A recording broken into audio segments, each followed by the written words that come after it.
everyone. I'm Max from Canada. I'm Suji from Thailand. Look at that, guys. History of Indonesia in 12 minutes by Knowledgeja YouTube channel. And we did a few Indonesian history video like this, but I feel like we need more so that it can be inside our head really, really, really deep. Yes. By the way, we have a Buy Me a Coffee. For a donation, we can do one of your suggestion. Yes. Today, Wow. Indonesia is probably most commonly known around the world for one place, Bali. An exotic and romantic vacation spot, so many people view Bali as the representation of Indonesia as a whole. But You said you wanted to go for Bali because apparently people are handsome. Is that what you I said? remember what's the city name. Uluwatu. People are pretty there? I don't know. I'm not going to ask you why you know that, but what about the rest of the nation?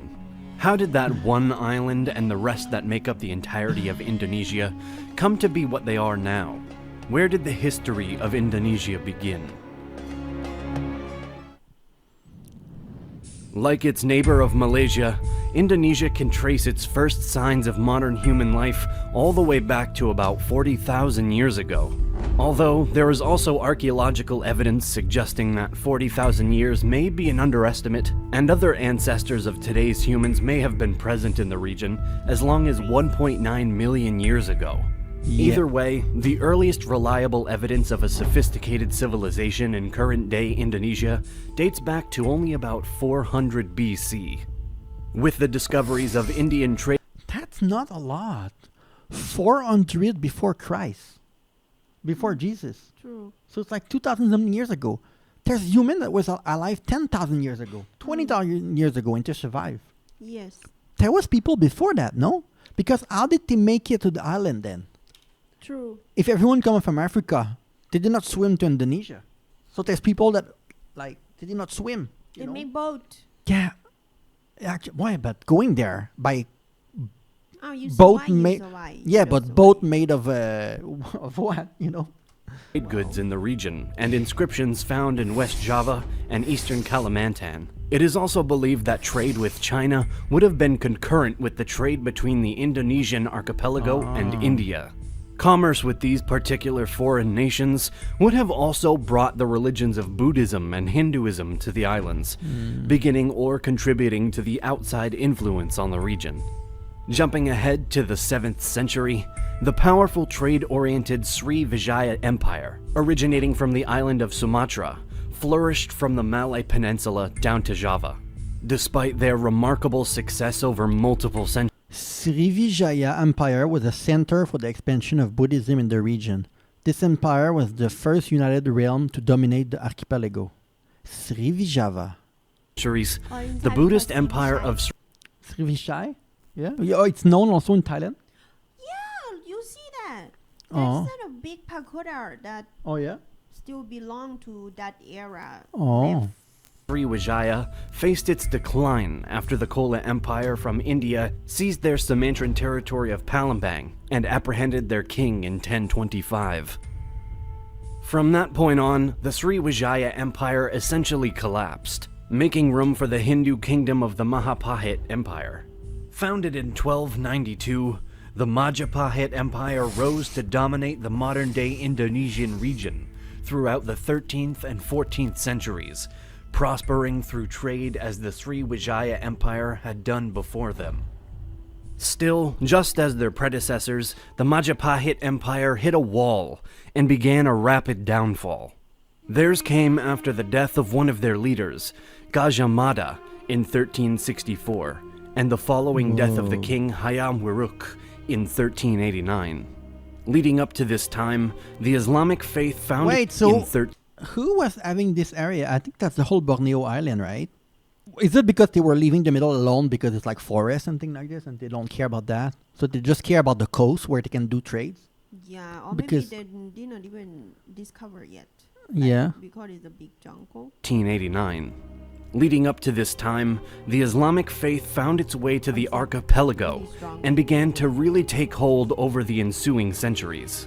Many different lesser-known sultanates found success throughout the islands as a result, some even outlasting the dominion of the Majapahit Empire. As these kingdoms continued to grow trade in and out of the region, European powers became attracted to the spice market that it offered. The first of such nations to arrive in modern-day Indonesia were the Portuguese and the Spanish in the 16th century. While Spain did attempt to exert some dominance in the Maluku Islands, also known as the Spice Islands, their authority in any part of the Indonesian archipelago was short-lived, due to contesting efforts of Portugal and later the Dutch and British. Damn. Is there why they went to the Philippines after? Yeah, right. And they stayed a long time in the Philippines, so much so that people speak like Spanish. Tagalog is kind of similar because of that. Portuguese were initially triumphant in the Malay Peninsula, capturing Malacca in 1511. From there, they aimed their sights towards the Spice Islands, beginning their bid to take control of the spice trade in 1512. While they had some levels of success, Wait, they have island in Indonesia that are known as Spice Island? Like, they are known to grow spice there? What kind of magic thing you have there? they were fairly quickly pushed out through the arrival of the Dutch by the 17th century. Damn, In terms people of the broke- colonial powers, the Yeah. Dutch were surely the most prominent intruder into the Indonesian islands. The first Dutch expedition set off for the archipelago in 1595 under the command of Cornelius de Houtman and dropped anchor at the shore of West Java. Around Oh this no, I'm time, stupid. Maybe it's where the boat went and they have a lot of spice there because they imported a lot of thing, right? Oh, the part thing like Yeah. the Dutch East India Company was formed in order to control trade between the Dutch Republic and the nations throughout the Indian Ocean. The Dutch East India Company was given a significant amount of autonomy by the Dutch government, allowing them to dominate trade throughout the East Indies and keep their competitors, notably the British and Portuguese, at bay. While the original focus of the company was to maintain commercial authority and prosperity, they began to shift their attention as they took control of Java and its neighbors. During the 17th Oh, century, look at that. Portugal had a part too. I didn't know. The Netherlands took some part, I think, where they wanted their ship to go, and then Portugal had some part there. I didn't even know that. the Dutch East India Company made a gradual transition from a leading sea and trading power to more of a colonial type establishment, after centering themselves in the fortified port of Jakarta, Batavia, or modern-day Jakarta. Working to gain more jurisdiction throughout the Indonesian islands, the Dutch East India Company was also able to capture Malacca from the adjacent Malay Peninsula in 1641. When the 18th century came around, though, the company began to struggle with corruption, conflict, and a slow collapse into bankruptcy, which resulted in the Dutch government revoking their charter and seizing all of their possessions in 1799.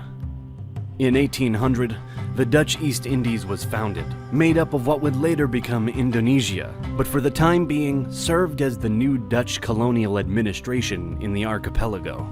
This establishment grew over the 19th Other kingdom existed in the Indonesian archipelago.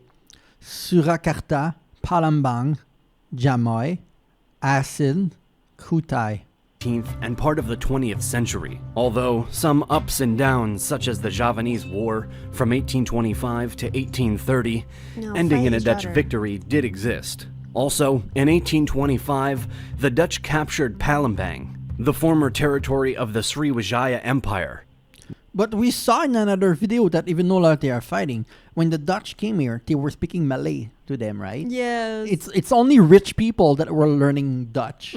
So it make the whole Indonesia united. Like they became more patriotic because everyone was speaking one language now. They were trying to reunite people by saying the Dutch were saying like, and it doesn't matter if you're from East Indonesia, North, South, what language you speak. To me, you're all Indonesian. You're all the same thing. So it make them feel very patriotic. During As this a period, country. the Dutch also settled disputes and clashes with Aka, Lombok, and Sulawesi, and continued to expand their dominion. Sulawesi. In the course of the Dutch colonization, the people of the Indonesian islands were treated vastly unfairly. As Dutch priorities shifted more Yeah. towards agriculture, the local farmers were mandated to set aside 20% of their Portuguese? Little now. I mean, look, it's not like, I mean, if you invade someone, it's not going to be cute, you know? Doesn't I matter. don't know. Like, I don't know what happened at the bottom, like you said, with Portugal. Why they were able to keep that little tick of land there. Their own property in order to grow crops for the Dutch to export. Side And 20 look, that part of Borneo. Oh, Earlier no. they had the coast, and now they have the Indonesian part. Because remember that Kuching? Kuching is around here, so it is the Mali part. So now it was divided. percent of But their Kuching own is more property in order to Chinese. grow crops Yeah, I know. for the Dutch to But there's a lot of export, Chinese in such as Kuching, yeah. pepper, sugar, cinnamon, tea, and coffee, and indigo. By the 1870s, the colony moved to a free market system and began to form private plantations, although the local people were still not truly treated justly. Finally, at the very start of the 20th century, the Dutch installed a new system in order to promote the welfare of the archipelago's locals, known simply as the ethical policy. This new program brought about changes such as the construction of new schools in the region, government reforms that allowed more autonomy for the local officials, and the opportunity for some of the indigenous people to become more educated and learn more about the Western world. Even with these improvements, though, not every local was impacted, and therefore many people on the island still felt oppressed by the colonial authority. Over time, these feelings of resentment culminated in nationalist movements and a push for ultimate independence. Unfortunately for the people of the archipelago, the fight for freedom was swiftly interrupted by the intrusion of the Japanese during World War II. At first, the locals were not completely displeased by what they saw as a liberation from their Dutch oppressors.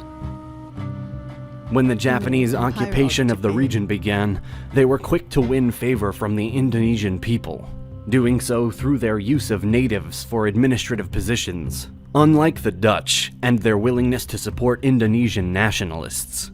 The successful strategy was only temporary, though, as the Japanese opted to use the Indonesian islands in whatever form best suited them during the war, which drew some disapproval from a number of locals.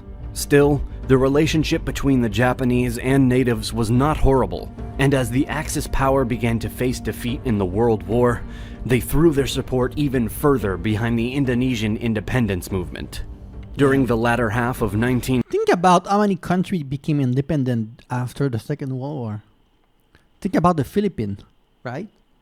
That it was Spanish, and then this one was the Dutch, and there's a lot of countries that had other country inside them. And after World War II, most of them, it went away like this. Like poof. Well, people start to have strong law, thing like that too, like international law, everything. Yeah. And But after the war, a lot of things changed. And they were already mad, though. It was already going to change, but... wait, when did they start to use nuclear for the first time? The bomb. The Second thing? World War, yeah. Yeah, so in people probably realize that, okay, this is horrible, so we need to stop, thing like that. Yeah, well, we did not learn from the past. How many war these days? In 1944, the Japanese declared their goal of creating a self-governed East Indies, which was later confirmed in August of 1945, when Terauchi Hisaichi, commander of Japan's Southern Expeditionary Army Group, summoned Muhammad Hatta and Sukarno, two Indonesian independence movement leaders, and informed them that Japan intended to make an immediate transfer of independence. The two nationalist men announced Indonesia's independence, declaring it an independent republic, once word was out of the Japanese surrender to the Allied forces on August 17, 1945.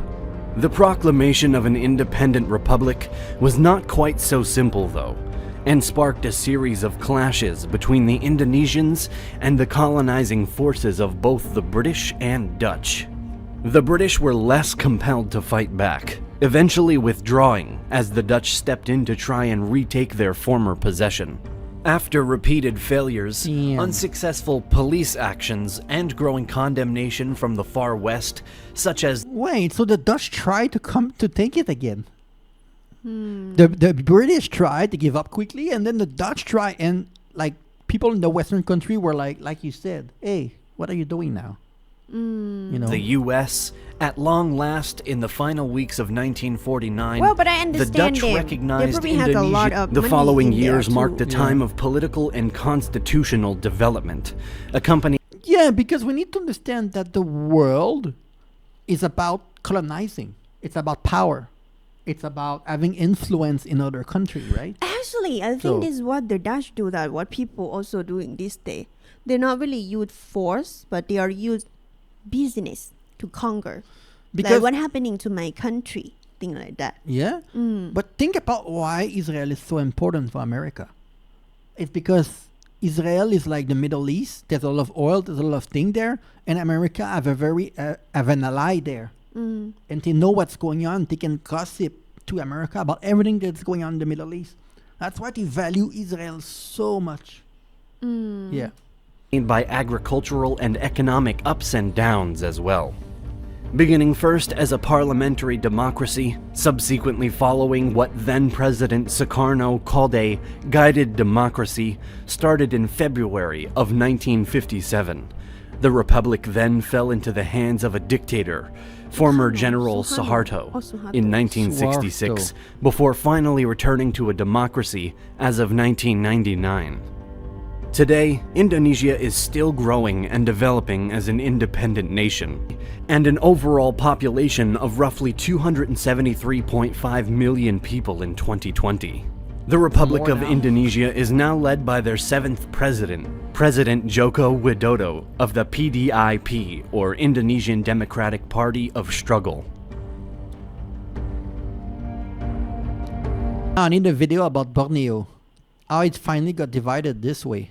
To be honest, if I have time and money, I want to go there again and go have my best porridge with that guy. He probably not gonna leave. I Yeah, think. apparently the best porridge Suji ever had was in Borneo. No, Kuching. Kuching, yeah, but in Borneo is the name of the island, Ah. the complete island. So, very interesting video. If there's more, please let us know in the comment below. Yes. Thank you for watching, everyone.